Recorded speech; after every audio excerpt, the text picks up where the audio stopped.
before we bring our guest speaker here. But I was told that a whole lot of them are still not here. So we'll go ahead, bring the guest speaker up here to speak, and then we'll have the baptism later, and then we'll round it up with the Holy Communion. Is that okay with you? You are here anyway.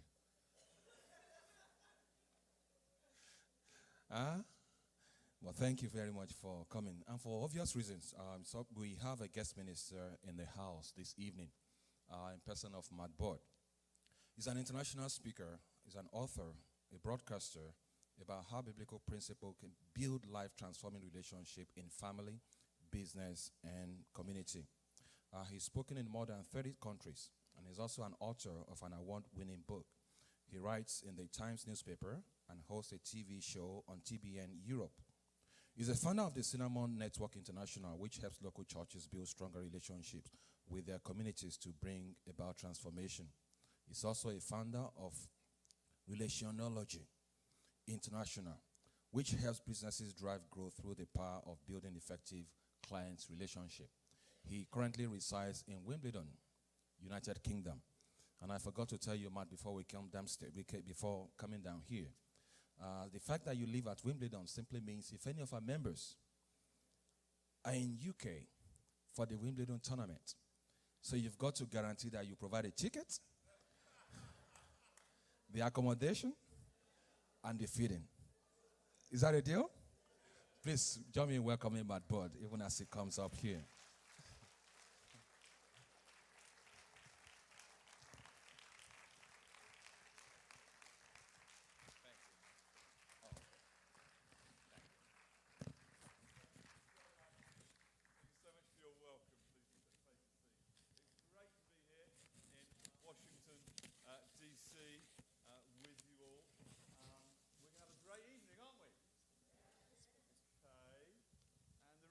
What are you going to do? We're going to have a great evening, aren't we? Yeah. Fantastic. That was them, that wasn't me. So, thank you so much for that very kind introduction. My name is Matt Bird.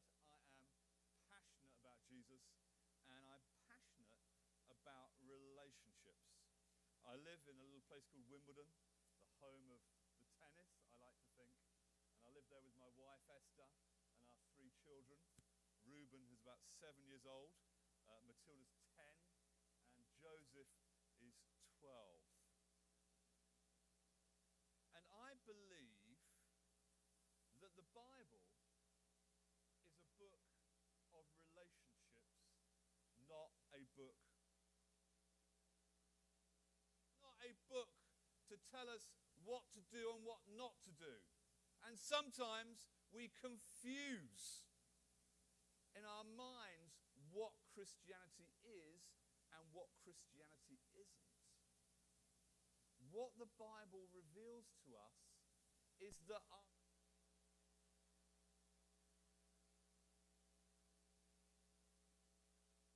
God the Son and God the Holy Spirit existed. And they created us in their image. So our understanding of God as 3 in 1 and 1 in 3, and there's some younger guys up there. I mean, some people think that the Trinity isn't logical. How can God be 1 and 3? That doesn't add up. It does add up. 1 plus 1 plus 1 is 3, but 1 multiplied by 1 multiplied by 1 is 1. The Trinity is completely logical. But in the Trinity, we celebrate the fact that the Father loves the Son and the Son loves the Father. And the Spirit proceeds from the Father and the Son to continue the work of Christ on earth. And we're created in the image of a God who exists in love and self-sacrifice and self-preferment of the other. So the truth is that we only become fully human, fully who God intends us to be in relationship with one another. We only fully achieve our destiny. We only become fully human, fully who God wants us to be in relationship with one another. Isn't that wonderful?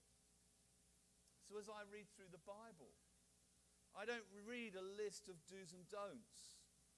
But as we read through the Bible, we read about how God has reached out in human a relationship with us. Isn't that incredible? And this evening, isn't that incredible? Yeah, I thought so. And this evening I want to talk about a sommelier, a wine waiter. He was a wine waiter to a king. And each day he would serve the king wine with his food. He would be the first to taste and to check the wine wasn't poisoned, that the wine was okay.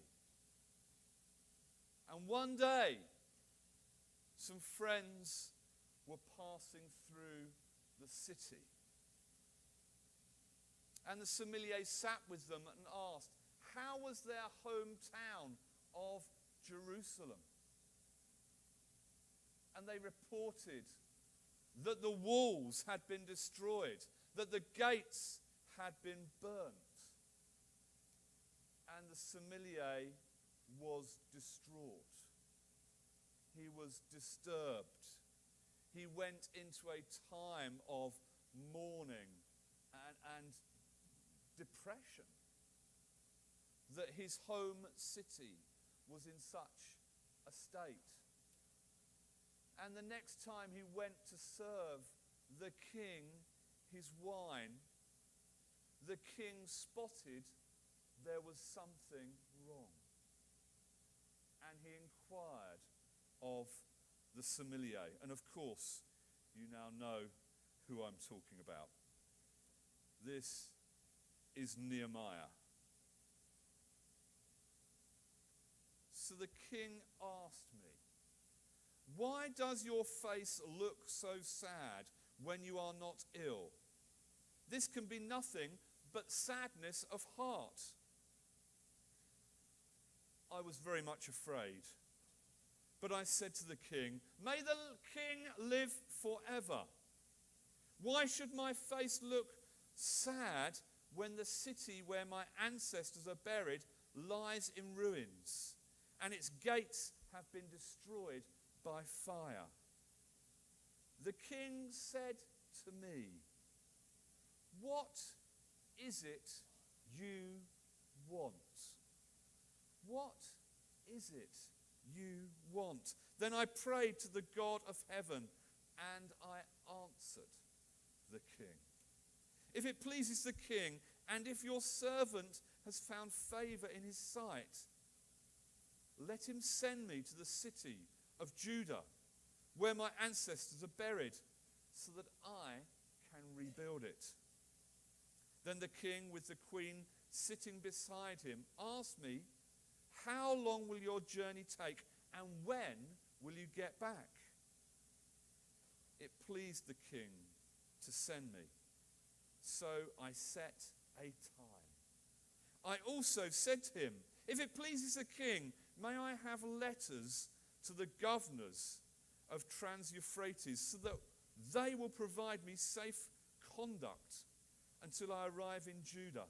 And may I have a letter to Aspath, keeper of the royal park, so he will give me timber to make beams for the gates of the citadel by the temple, and for the city wall, and for the residence I will occupy. And because the gracious hand of God was on me, the king granted my requests. So I went to the governors of the Trans-Euphrates and gave them the king's letters. The king had also sent army officers and a cavalry with me.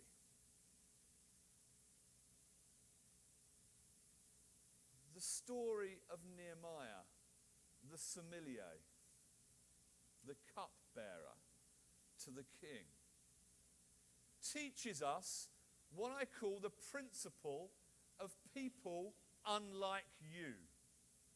The principle of people unlike you.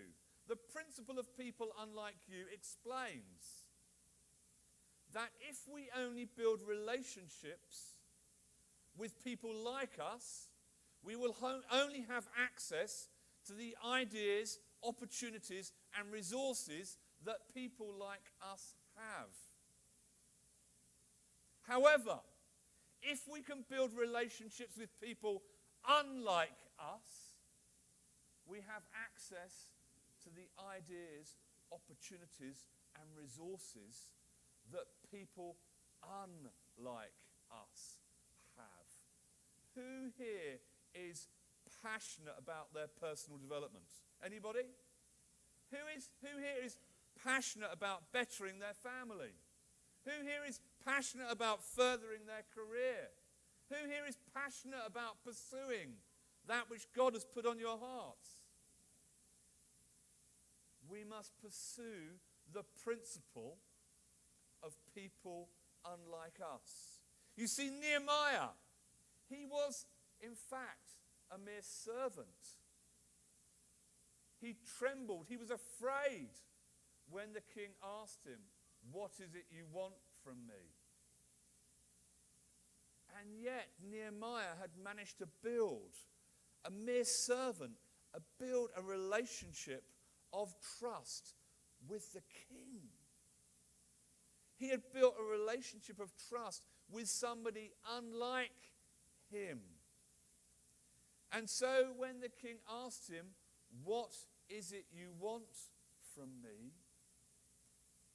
Nehemiah asked to be excused from the king's court. He asked for letters of protection for his journey. He asked for a letter to take to the keeper of the royal parks, to ask for timber that he could use to rebuild the city gates. Because of that relationship, Nehemiah had access to resources and opportunities that people like him wouldn't normally have. Could I grab a bottle of water? Sorry. There's a professor at Stanford University, a professor of sociology. Thank you so much. A professor of sociology, Professor Mark Granovetter. And he wrote a very famous paper called The Strength of Weak Ties. The Strength of Weak Ties. And he basically said, he called some relationships strong ties and other relationships weak ties. Those really close, intimate relationships, strong, and those acquaintance-based relationships, weak. And in this academic paper, he explained that we have a natural tendency, a human tendency, to build relationships with people like us. And that all our strong ties, our strong relationships, tend to be with people like us. He described them as homogeneous relationships. Homogeneous relationships. But he said, thank you, he said that the relationships with people unlike us, the weak ties, they were much more diverse and more varied.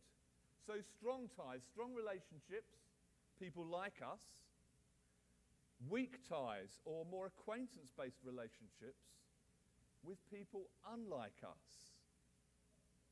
And so he explained that in the normal run of things, we tended to limit ourselves to people who think similarly to us. And so our ideas are restricted. We tend to limit ourselves to people of a similar economic, social, political, economic background. So we limit ourselves. And his point was this, that if and when we can learn to build relationships with people unlike us, it gives us access to fresh thinking, innovative thinking, creative thinking. It gives us access to new resources. It gives us access to new opportunities. The strength of weak ties, the principle of people unlike us. I remember my first job. In fact, it's been my only job. I always say I'm completely unemployable. But my first job, well, in fact, I had a business before I had a job. And the job wasn't that great, so I went back to running a business. But my first business, I was at school, and I used to wash cars on a Saturday morning. I used to cycle around our neighbourhood with a bucket and a sponge and offer to wash people's cars. One of the guys whose car I washed said to me one day, "What are you going to do when you leave school?" I said, "I've no idea." Next time I went to wash his car, and when he went to pay me, he said, "Why don't you have a look at this?" And he passed me the application for a job. I had a go at filling it in. Next time I went to wash his car, he looked at it, tore it in half, and we had another go and did it together. Then we submitted the application. I got called for interview. When I went to wash his car, he invited me in, and he trained me in interview technique. And he prepared me for the interview. And guess what? I got the job. Do you know what? That 2/3 of jobs are never advertised. 2/3 of jobs are never advertised. So if you're looking for a job, are you fishing in the 1/3 pool or the 2/3 pool? Because only 1/3 of them are ever advertised. How do the others come to pass? Well, it's very simple. Those jobs go to people already known, liked, and trusted by the employer. Why take the risk of employing somebody that you don't know? You might have a CV, which might be true, it might not. They might be very impressive at the interview, but being impressive at an interview doesn't make them good at doing the job. And anybody who's ever employed somebody has learned that. Because actually, the way that our world works is through relationships. A few years ago, I was invited to speak at a business conference. And the subject they asked me to speak about was networking. Now, I don't know how you react when you hear that phrase. My insides cringe and crawl and squirm at the very thought of networking. I remember phoning the organizer and thanking them for the kind invitation, but explaining that I couldn't possibly accept. They said, "Why?" I said, "Well, I hate networking. I find it contrived, manipulative, short-term, shallow, superficial, self-serving. I pause for breath." And then explained that I believe in authentic, high-trust, long-term relationships. I walked into the trap, ladies and gentlemen. He immediately said, "Would you speak on that subject?" I had to say yes. I got off the phone and thought, I'm in trouble now. I'm going to get branded as the anti-networking guy. It's always bad to be identified by what you're not. And so I thought, what do I call this? And I thought, well, relationships, they're a science. Because there isn't a person in this room, including the person stood here, who hasn't got things to learn about doing relationships better. But relationships are also an art form. They take a lifetime to master. Anybody here who's married knows that. You think you've got there and everything's harmonious, and then, you need to work a little bit harder at communication. A little bit harder at putting the... Anyway. Won't go into my own domestic arrangements. And I thought relationships are a science, they're an art. And I thought, the art and science of relationships, relationology. So I ran to my computer, I Googled the name, I couldn't find it. So I bought the company, trademarked the name, and bought the web domain. And that's where my relationology business began. Out of a passion to help people build authentic relationships. I was going to a conference at a very posh hotel on Park Lane in Mayfair in London. I arrived. I collected my badge, I collected my conference pack, and I thought, gosh, it's a long morning ahead, and I slipped to the bathroom. Ladies, you may not know this, but us guys, we don't talk to each other in the bathroom. Especially if we're strangers. So there I was in the bathroom doing what you do in the bathroom, and the guy next to me, he starts a conversation. Well, in reality, it was more like a monologue because I didn't say very much. He said, it was a big night last night. I wish I'd stayed in bed this morning. He said, this conference has started far too early. I could have just done with spending the morning at home in bed. Then he went on to say, well, besides that, I've looked at the program. It doesn't look very exciting. I've never heard of any of these speakers. I left the bathroom relieved in more ways than one. 30 minutes later, the keynote speaker was introduced. I stood from my chair, and as I walked to the podium and took hold of the microphone, there was one man in the audience whose head fell in his hands. I'm pleased to report that I did go to the bathroom when I arrived at Jesus' house tonight, but pastors, you'll be delighted to know, nobody said that to me. He was the first person who came to speak to me at the end of the session. And he said this. He said, Matt, I'm so sorry I didn't know who you were. I want to say to you, friends, if it matters who a person is, we have an authenticity problem. We should treat everybody like a VIP. I love a culture of honor for leaders. I love a culture of respect for leaders. But the truth is, we should treat every person as a very important person. Because in Christ's eyes, they are. Now, the reason I'm saying this is because I don't think that we should go out there and try and build a relationship with people who we think can help us. And the minute we think they can't help us, we drop them like a shot and move on to the next person. That's networking. Networking, you're in it for what you can get. You're stood at a conference or at a party and you're talking to somebody and they keep looking over your shoulder because they think somebody more important or more useful to them has walked into the room. Or you're stood talking to them, and in that conversation, they're just asking you questions to size you up, to see if you can be useful to them or not. And if they think you can be useful, they'll stick around. But the minute they think you can't, they'll be gone. That's networking. Now, I'm not saying it's wrong to build relationships with people who are like you or unlike you that you think can help you. There's nothing wrong with that. But don't drop people if you think they can't be helpful to you. Keep relationships. Be authentic in relationships. I've known people be elevated and de-elevated.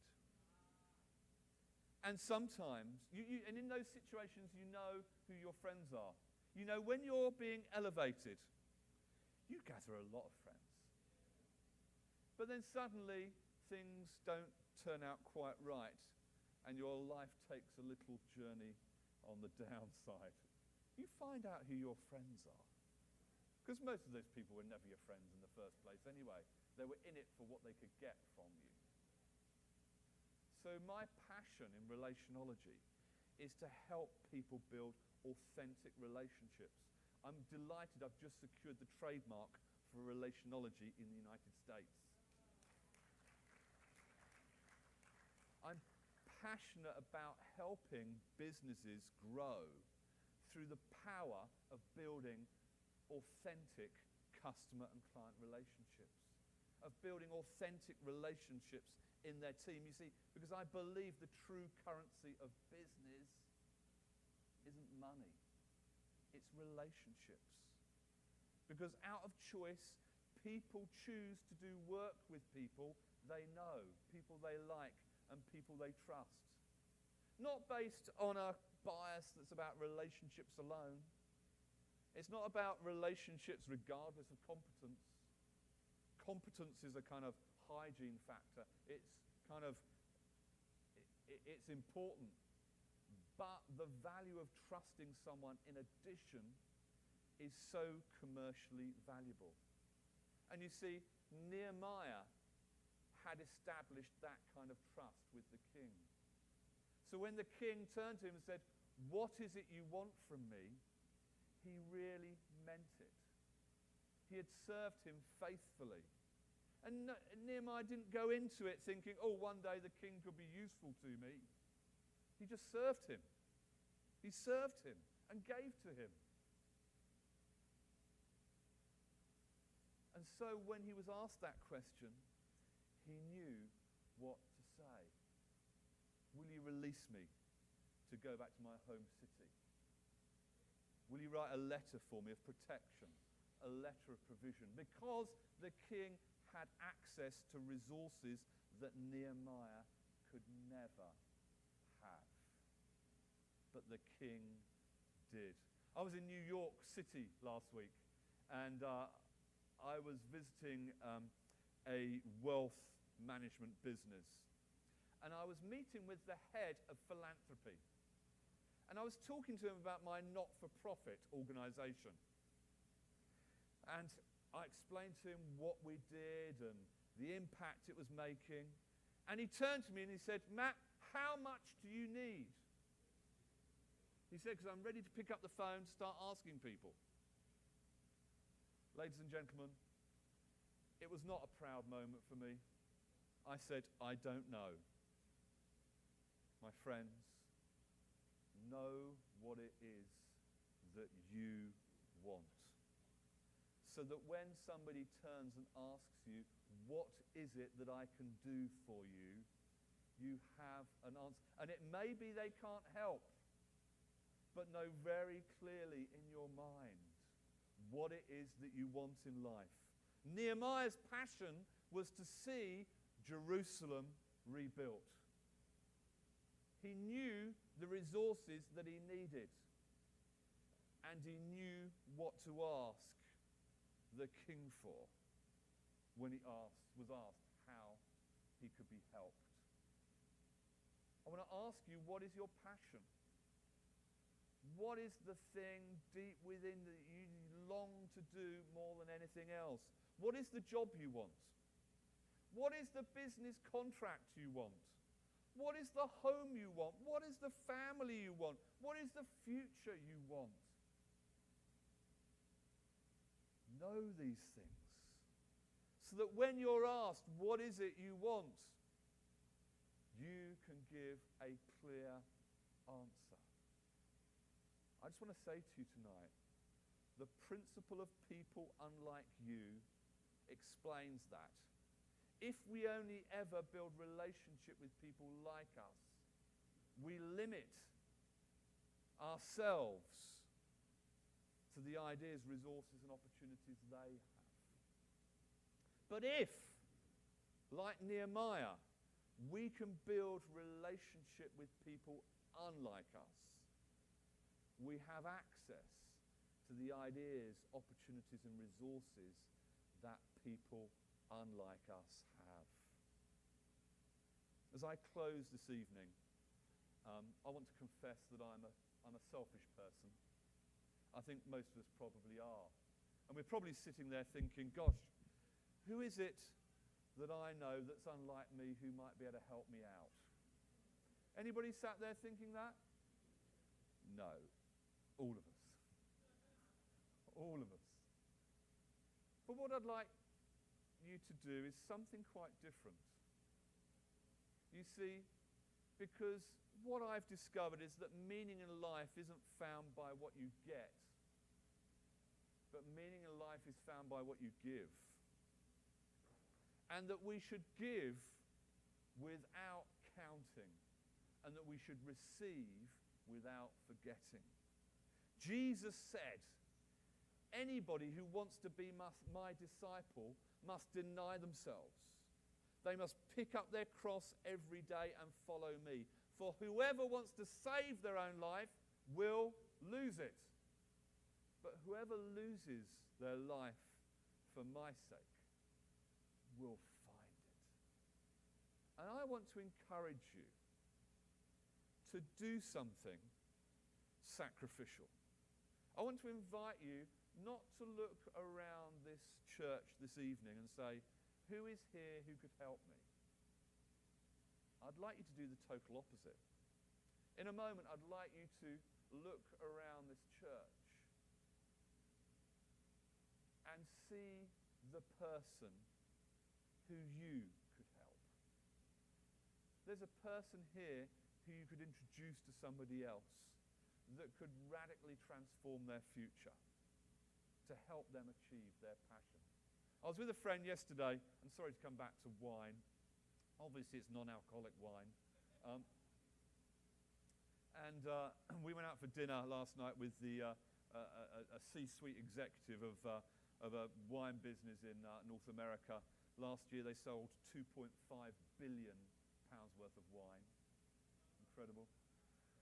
He bought the wine to dinner, thankfully. My friend said, there's a young guy I know, a son of one of my best friends, and he wanted a job. And I said to him, what sort of a job do you want? And he said, I'd love to work in wine. So he said, well, I'm going to a wine tasting in a couple of weeks. Why don't you join me? So my friend Byron took this young man called Pete, and they went to this wine tasting and introduced him to this C-suite executive of this wine business. They got chatting. The following day, he asked for his resume, but the only thing he was really interested in was his telephone number to phone and offer him a job. Now this young man appears on television talking about the business's wine. He's only been in it a few years.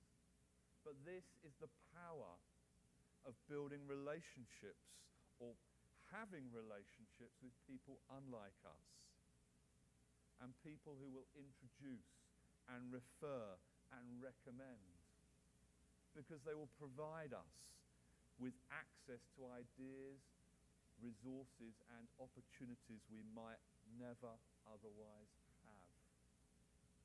So I want you to look around the church. I mean, stand up if you need to. Have a look around and try and find somebody who you think you could introduce to somebody else. Not here, well, maybe it's here, but have a look around and try and see somebody who you could introduce to somebody else. Come on, stand up, have a little look, just on your feet. There we go, have a look. If you're a guest here, just sit back and enjoy it. Have a good look.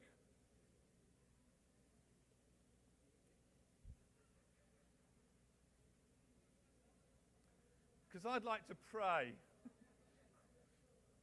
I'd like to pray as we close. In fact, I'd like to do two things. One is, I'd like just to mention my book, Relationology. Because I knew I was visiting Jesus' house tonight, I bought an extra suitcase with me. Okay? But the suitcase isn't big enough for you all to buy a copy. Okay? So if you want a copy, they're $10, giving it away, really. Grab one at the back afterwards. But I'm sorry, there isn't enough for everybody. And the other thing I want to do is I want to pray. Because I really do believe that God works through relationships, because God is a relational God. And I want to pray that as a result of introductions and referrals, that are going to be made as a result of tonight, that people might find a new job or get a promotion or get a new contract, or anything could happen. So why don't we pray together? God, thank you that you are a God of relationships. Thank you that your Spirit moves through relationships. Thank you that in relationships we become fully human, fully who you made us to be. And I want to pray for this church this evening, that there will be a selflessness about facilitating relationships for other people. That together this church might help each other build relationships with people unlike them. So that this church might have access to new ideas and new thinking and new resources and new opportunities and new jobs and new businesses and a new future. I pray that your Spirit will be upon us and release your blessing into our lives. Amen.